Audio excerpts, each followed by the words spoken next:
Hello there, welcome to Planet America. Here in the Situation Room, I'm John Barron. I'm Licciardello, and you guessed it, we've got the situation. War with Iran now entering its fourth week. So is the war with Iran winding down, or is it ramping up? President Trump is threatening to obliterate Iran's power plants if the Strait of Hormuz is not reopened within the next 48 hours. As Trump threatens to escalate, Iran vows to hit back across the Middle East. Our special guest is the former National Security Council Director for Iran, Nate Swanson. But first, we may be about to see a major escalation, but if President Trump's social media posts are to be believed, we are getting very close to meeting our objectives as we consider winding down our great military efforts in the Middle East with respect to the terrorist regime in Iran. The president then listed what he sees as the accomplishments of this mission, but he's not accepting the consequences, basically saying, not my problem. The Hormuz Strait will have to be guarded and policed as necessary by other nations who use it. The United States does not. Clearly, the American president has been feeling let down by America's European allies. Without the USA, NATO is a paper tiger. They didn't want to join the fight to stop nuclear power in Iran. And his social media venting continued, calling NATO cowards, and we will remember. But it seems NATO members also remember Trump's recent threats to invade Greenland. This week we learned Denmark was ready to blow up airfields to stop a US invasion. So, little surprise then, this has been the general response. We will not be drawn into the wider war. I suspect what Starmer said then was more the key rather than a general sense of grievance. The NATO countries, they don't want to be dragged into Trump's war of choice. It's incredibly unpopular in their respective countries. French President Macron was explicit about that last week, saying he was prepared to help lead an escort system for oil tankers in the Strait of Hormuz, but only once the core of the airstrikes has ended. And it seems he meant it, because since then, France has joined the UK, Germany, Italy, Japan and the Netherlands to explicitly promise their readiness to contribute to appropriate efforts to ensure safe passage through the strait. Presumably the word appropriate there means not in the middle of airstrikes. Now, you'd think that would be enough for Trump, given he recently declared we no longer need or desire the NATO countries' assistance. We never did. Speaking as President of the United States of America, by far the most powerful country anywhere in the world, we do not need the help of anyone.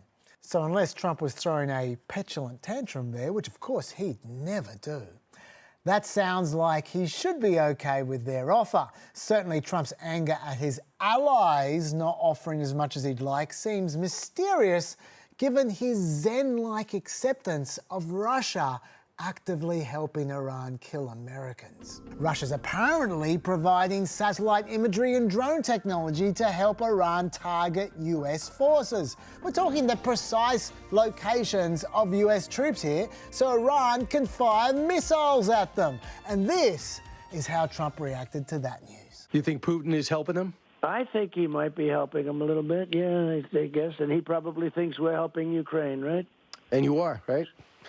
Yeah, we're helping him also, and so he says that, and China would say the same thing, you know, it's like, hey, they do it and we do it, in all fairness. No caps lock on his tweet there. In fact, Trump's effectively rewarding Russia for their actions, given, as John noted last week, America is temporarily lifting sanctions on all the Russian oil that's currently at sea, allowing it to be sold to buyers around the world at market prices, and making Russia a pretty penny. We're talking $150 million a day extra in oil sales just from that one move. Now, the administration says that they're doing this to keep oil prices low.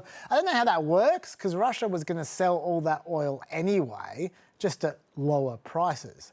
Regardless, given that world oil prices are only going up, Russia's arguably, John, the biggest winner so far from this ever-widening war. Yes, they may well be. And this is a wider war, of course, that Trump claimed to have already won on day one. Yet the third week of this conflict threatened to spiral completely out of his control. Trump's staunchest ally, Israel, turned its sights on Iran's gas infrastructure. Israel crossed a red line by attacking Iran's vast South Pars natural gas field.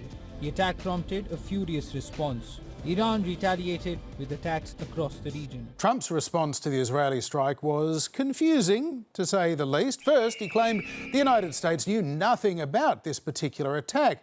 But then he served reporters a complete word salad. I told him, don't do that, and he won't do that.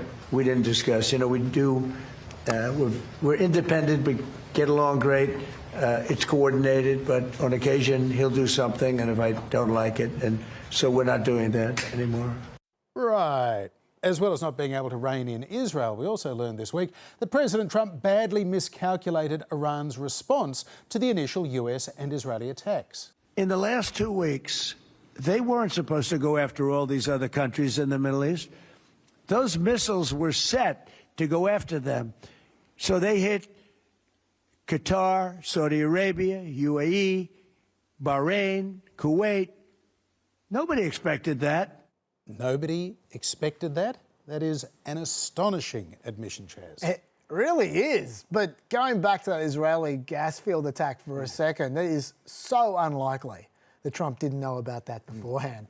Axios journalist Barak Ravid reported that, in fact, both Israeli and American officials told him personally that the US knew in advance about that Israeli attack, and America approved of it in an attempt to put pressure on Iran. But then after the Iranians responded with an escalation, that's when Trump changed his mind. Former US Ambassador to Israel Dan Shapiro also said that there was zero, and he meant zero, chance that the IDF would conduct a strike in an Iranian gas field without letting the Americans know. And he also thought Trump had changed his mind after the attack backfired. Just to be clear, attacking that Iranian gas field was a huge move. It's the largest known gas reserve in the world, and it supplies around 70% of Iran's domestic natural gas. And it just so happens that Iran's natural gas supplies 81% of their electricity generation. So that could have crippled the country. But directly after the attack happened, Trump said, nary a word. It was only after Iran attacked Kuwait's energy infrastructure, and then Saudi Arabia's energy infrastructure, and most of all Qatar's side of the gas field, that Trump took notice, especially the attack on Qatar. That knocked out 17% of Qatar's gas export capacity, cost them about $20 billion a year for the next 3 to 5 years. Now that got Trump's attention, and that was when Trump decided to throw Israel under the bus and supposedly tell them to not hit Iran's gas field anymore. But what this does show is what Trump's pressure point is. Trump buckled hard when energy prices were threatened. In fact, he buckled so hard that Treasury Secretary Scott Bessent speculated that America might temporarily lift sanctions off Iran. In the coming days, we may unsanction the Iranian oil that's on the water. It's about 140 million barrels. So depending on how you count it, that's 10 days to 2 weeks of supply that the Iranians had been pushing out. That would have all gone to China. In essence, we will be using the Iranian barrels against the Iranians to keep the price down. How is it using Iran's barrels against the Iranians when you're letting them make more money by selling those barrels on the open market? I don't know. But then Trump had yet another tantrum and said that if Iran didn't fully open the Strait of Hormuz within 48 hours, America would obliterate their various power plants, starting with the biggest one first. Well, that 48 hours is going to be up soon after this broadcast goes to air, and Iran now know that Trump is worried about energy prices rising. So I reckon they're going to call his bluff, and we'll see what happens then. As for no one guessing that Iran would attack their Gulf state neighbours, who could have known, John? Trump maintains he was never briefed about that possibility. Are you surprised that nobody briefed you ahead of time that that might be their retaliation? No. The greatest experts, nobody thought they were going to hit. They were, I wouldn't say friendly countries, they were like neutral, they lived with them for years. Well, maybe those briefers should have listened to the Deputy Chief of the IRGC Navy, who said neighbouring countries are our friends, but if their soil, sky or waters are used against Iran, they will be considered hostile. Is he not senior enough? Okay, How about the Ayatollah? He said the Americans must be aware that if they wage a war this time, it will be a regional war.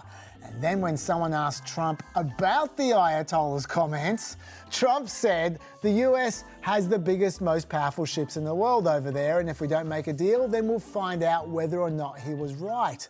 Indeed, we are finding it out. And finally, John, if all that wasn't clear enough, well, maybe Trump should have listened to the 4 Arab officials from 2 countries who said they personally spoke to the president and his aides about their concerns that a US attack on Iran could lead to counterattacks on neighbouring countries that could spark a protracted regional conflict. That sounds relevant, doesn't it? But even more so, they warned about likely retaliatory efforts by Iran aimed at choking off oil exports from the region and driving up energy costs. Strait of Hormuz. Now, it seems, John, that someone knew something, but Trump wasn't necessarily listening to them. Yeah, you kind of hear what you want to hear. As well as targeting what has previously been regarded as civilian energy infrastructure this week, Israel assassinated Ali Larijani, the head of Iran's National Security Council and the most senior Iranian official since they bumped off the Ayatollah. Despite multiple high-profile killings, though, the US Director of National Intelligence, Tulsi Gabbard, gave this assessment to a Senate committee hearing this week. The regime in Iran appears to be intact but largely degraded due to attacks on its leadership and military capabilities. Intact but degraded? Meanwhile, the dubious imminent threat justification for launching this war became just a little too much for one of Gabbard's underlings. This is the director of the National Counter-Terrorism Centre, Joe Kent, who announced his resignation this week, stating, "I cannot in good conscience support the ongoing war in Iran. Iran posed no imminent threat to our nation, and it is clear that we started this war due to pressure from Israel and its powerful American lobby." President Trump, who of course appointed Joe Kent, tried to brush his departure aside. But I always thought he was weak on security, very weak on security. I didn't know him well, but I thought he seemed like a pretty nice guy. Begging the question, why did you appoint a nice guy who you always thought was weak on security as your director of the National Counter-Terrorism Centre? Still, Trump's media allies circled the wagons. He's now under FBI investigation for allegedly leaking classified information. You don't know jack squat about this guy if you think he's getting dog walked around by anyone. He's the one walking the damn dog, I promise. Meanwhile, Joe Kent popped up on Tucker Carlson's podcast. Carlson has been very critical of Trump's decision to go to war, and Joe Kent began a story about the assassinated conservative figure Charlie Kirk. The last time I saw Charlie Kirk on this earth was in June in the West Wing, in the stairway, and I said hi to him, and he looked me in the eye, and he said very loudly, and it's a small, you've been in the West Wing, it's small, it's a tight space, and he said, "Joe, stop us from getting into a war with Iran." So Charlie didn't want a war with Iran, but then Kent went further, raising questions about Charlie Kirk's murder, echoing some far-right conspiracy theorists. So when one of President Trump's closest advisors, who is vocally advocating for us to not go to war with Iran and for us to rethink at least our relationship with the Israelis. And then he's suddenly publicly assassinated, and we're not allowed to ask any questions about that. It's a data point. It's a data point that we need to look into. And to some, that might seem plausible. Israel certainly is good at killing high-profile adversaries, although Prime Minister Netanyahu denied rumours that they'd been involved in Kirk's killing last year. To others, though, this is a part of a worrying pattern. Senator Mitch McConnell condemned what he sees as Joe Kent's virulent anti-Semitism. It sounds like a fair call to me. I mean, really, the guy who allegedly killed Charlie Kirk confessed to the murder, and there is a lot of evidence there implicating him as well. Joe Kent's data points are garbage. And in that same resignation letter of his, by the way, Joe Kent also claimed that the Israelis drew America into the Iraq War. I mean, sure, Netanyahu supported the Iraq War, but we were around then, John. We remember it was the neocons driving that bus. And even stranger, Kent wrote that he lost his wife in a war manufactured by Israel. His wife died in Syria fighting against ISIS. I don't know what Israel has to do with any of that. You might agree with Joe Kent about the Iran war, fair enough, but let me tell you, that guy ain't Yoda. No, he kind of thinks Israel is behind everything. Despite the divisions that we're seeing emerge, though, in the MAGA movement, there are few, if any, signs that self-identified Make America Great voters are turning on their president. Just take a look here. MAGA GOP view of Trump. Approve 100%. 100%. If you are a member of MAGA and the GOP, you approve of Donald John Trump. 0% say that they disapprove.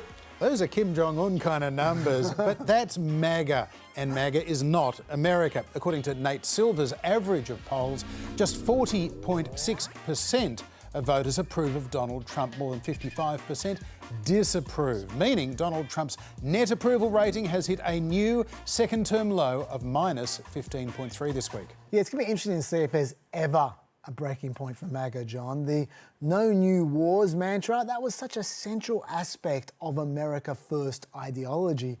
And yet, there was a point this month when America was making war on 3 different continents across 3 days. We're talking attacks on Ecuador, Iran, and Somalia, where, by the way, Trump's been at it for his entire term. Doesn't get much publicity, but it's happening. Also, during that 6 to 8 March period, America was taking out more boats in the Pacific Ocean at the same time. That's quite a turnaround for America First. But as you say, John, that's not the rest of America, is it? Where they're currently wondering whether they're prepared to fund all this warmongering. The first 6 days of the Iran war apparently cost $11.3 billion. That's not including the cost of repairing facilities or replacing losses or even building up troops and warships in the region. And so now the Pentagon has asked for more than a $200 billion bump to fund the rest of the war. That's a lot of money. And to put that in context, if you adjust for inflation, $200 billion is about what it cost Obama for an entire year of the Iraq and Afghanistan wars combined back in 2009. But Defense Secretary Pete Hegseth, well, he brought the receipts. It takes money to kill bad guys. Okay, no questions. This does raise a logical question, though, from House Republican Thomas Massie.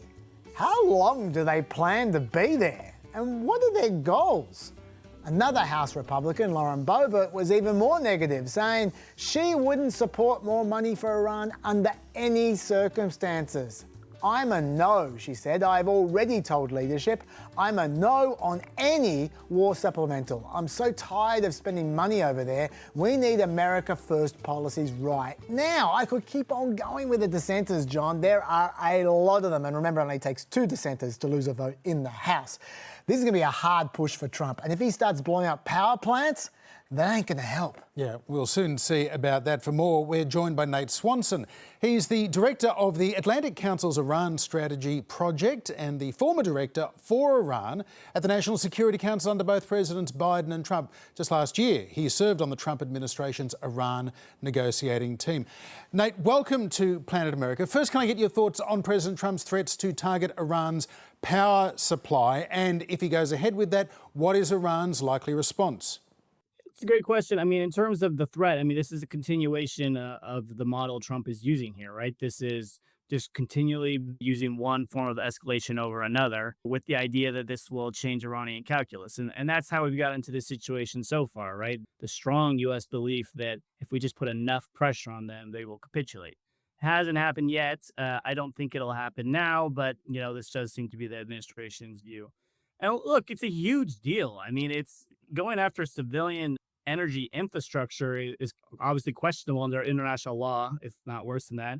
And is also just not a wise decision because it encourages retaliation against, you know, our neighbors, specifically the Gulf. So, you know, it's a very risky move. And I think, you know, Iran has already come out and, you know, said they would target GCC desalinization plants, which would be, you know, horrific consequences. So I'm hopeful it's just an idle threat, but you can never be sure. If America does hit Iran's power plants and Iran does start hitting its neighbours' power plants in return, what actual effect would that have on both Iran and the world economy? Yeah, I mean, it has huge implications. I mean, first of all, Iran has a vast system that's highly decentralized. I believe they have 500 separate power plants across the country. So this is not an easy job. I think the largest one accounts for like 3% of like Iran's energy. So you would have to have a massive campaign across the entirety of the country. It's just a really decentralized system. But look, I mean, the global economy is, barely holding together as is. This will, I'm sure, spook more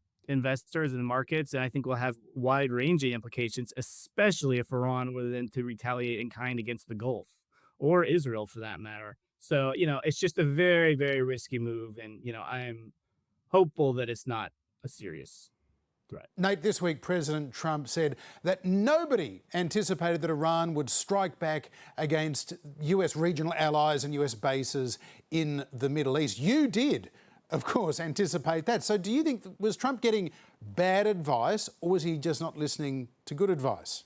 Yeah, I don't think he was getting bad advice. I'm sure he was getting some bad advice, but I think he was getting, advice from the government that was in place, both in terms of our intelligence community and our Defense Department. We're probably telling him about these risks. I think fundamentally he just chose not to listen to it, and I think he thought he'd be right.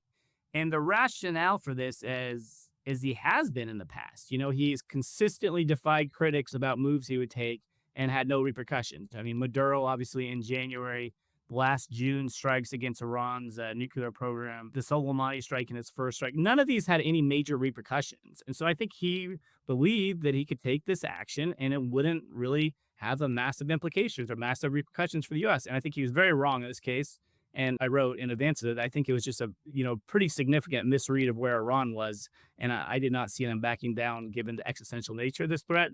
So, I think he just chose to ignore that advice ultimately. Has there been anything that's happened in the war so far that you found unexpected or surprising, Nate? Or do you think this has all followed predictable lines? No, it's been much more ferocious than I anticipated. I thought, Iran would maybe potentially go up an escalation ladder if this went on to target Gulf energy in the Gulf states, after a period of time. Iran started with that. I think Iran viewed this right off the bat as a war for their own existence, for their own survival. And so they went, kind of full speed right out of the gate trying to impact American decision-making.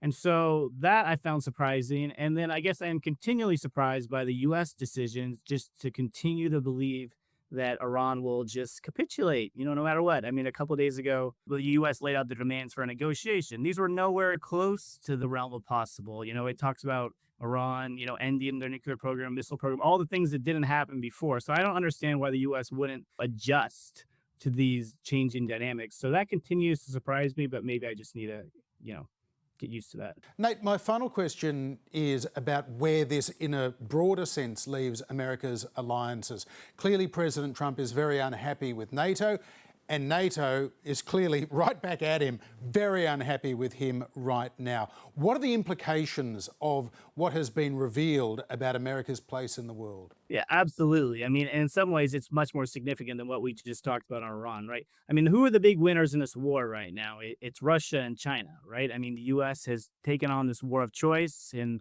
kind of abandoned our security posture in the Pacific. And so that's not great. Obviously, that's really problematic. And, we're desanctioning Russian oil and Iranian oil, as gas prices and oil prices go up, only to Putin's benefit. And we're, removing assets from the European theater. So look, Russia and China have benefited from this. There's only so many times we could take actions like this without it fraying these alliances that have been the bedrock of American foreign policy and American prosperity. The global order of these strong alliances between NATO and with the Five Eyes, these are our greatest assets in terms of our foreign policy. And they're just so clearly beneficial to America. So we are risking all of this by taking on a really reckless war and then kind of badgering our allies in response to them not wanting to get involved in a very, very messy, ill-conceived war. So I'm very worried about the long-term implications. And I do think they're more, at least as significant, if not more significant, for long term. So, it's a very depressing picture.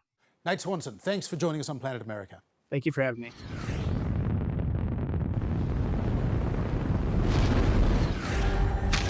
Move over, Jason, Chucky, and Freddie. America has a new, more bloodthirsty killer, Lindsey Graham. I feel good about the Republican Party. We're killing all the right people and we're cutting your taxes. He strikes in Gaza. They're going to do in Gaza what we did in Tokyo and Berlin. We flattened Berlin. We flattened Tokyo. Attacks in Iran. Iran is going down. We're going to blow the hell out of these people. We're going to make a ton of money. And is always expanding his zone of death. Are you telling us you want the United Arab Emirates and the Saudis to strike Iran right now? I want them to get in the fight. He wants your children next. I go back to South Carolina, I'm asking them to send their sons and daughters over to the Mideast. And worst of all, when you see this hat, free Cuba. When you see this hat, make Iran great. He's selling merch. We're marching through the world. Lindsey Graham is the human centipede. Things got pretty heated and very personal at last week's Senate committee confirmation hearing for President Trump's nominee to be the next Secretary of Homeland Security. This is Oklahoma Senator Markwayne Mullin, a former plumber and professional mixed martial arts fighter who is also known for his rather pugilistic approach to politics. Most infamously when he nearly got into a brawl with a witness in a Senate hearing. You want to do it now? I'd love to do it right now. Well, stand your butt up then. You stand your butt up. Oh, hold on. Big Oh, guy. stop it. Is that your solution every Hold it. No, sit down. Sit down. You know, you're a United States Senator. Don't want to make Bernie angry. Mullin's sparring partner this time was a fellow Republican, Senator Rand Paul, and it seems there is no love lost between the two of them. Senator Paul, a fairly idiosyncratic libertarian from Kentucky, was the victim of a brutal physical attack from a neighbour back in 2017, which left him with multiple broken ribs and other complications. Last month, Mullin was speaking at a breakfast event in Tulsa, Oklahoma, and while criticising Rand Paul's attempted amendments to an appropriations bill, he told a constituent, quote, "Rand Paul is a freaking snake, and I completely understand why his neighbour did what he did." Advocating violence is a bad look, particularly for somebody in line to become the next head of a department which oversees immigration and customs enforcement, ICE, whose heavy-handed agents have shot and killed at least 2 American-born citizens in recent months. And Senator Paul is the chair of the very committee whose job it is now to approve or block Markwayne Mullin's appointment. Tell the world why you believe I deserve to be assaulted from behind, have 6 ribs broken and a damaged lung. Tell me to my face why you think I deserved it. Well, Markwayne Mullin was prepared to say this to his face. I can understand why the neighbor did what he did. As far as my terms as a snake in the grass, sir, I work around this room to try to fix problems. I've worked with many people in this room. Seems like you fight Republicans more than you work with us. Not backing down. Senator Paul then played a clip of that near punch-up. You want to do it now? I'd love to do it right now. Well, stand your butt up then. You stand your butt up. And Rand had more questions about that incident, but Mullin had come prepared. Do you think fighting as a resolution for political differences is a good example for the men and women of ICE and Border Patrol? As you can notice over my shoulder here is my good friend Sean O'Brien. Both of us have had conversations. Both of us have shaken hands. And both of us agreed we could have done things different. Well played. That Teamsters union boss that Mullin had been threatening to fight in that earlier clip, Sean O'Brien, is now basically his best friend and endorsing his nomination to this post. Rand Paul, though, did announce he will oppose the appointment, putting Trump's nominee to replace the controversial Kristi Noem in real jeopardy. But then Democrat John Fetterman, who just wants everybody to let bygones be bygones, and you'll recall suffered a major stroke while campaigning for election in 2022, he thinks that senators should now follow the example of Sean O'Brien and embrace Markwayne Mullin. When I was in the hospital and things were touch and go, I know there were unkind things said about me, but I can just say that it's better to just let it all go. Just let it go. And in the end, Fetterman crossed party lines and he was the deciding vote as the committee voted to advance Mullin's nomination 8 votes to 7. So the likely next Secretary of Homeland Security is an election denier with a penchant for violence whose agents are now being sent to help out with airport security. What could possibly go wrong, Chaz? Nothing ever goes wrong, John. But before we go, a correction of sorts. Last week I reported confidently to you that Iran had begun laying mines in the Strait of Hormuz.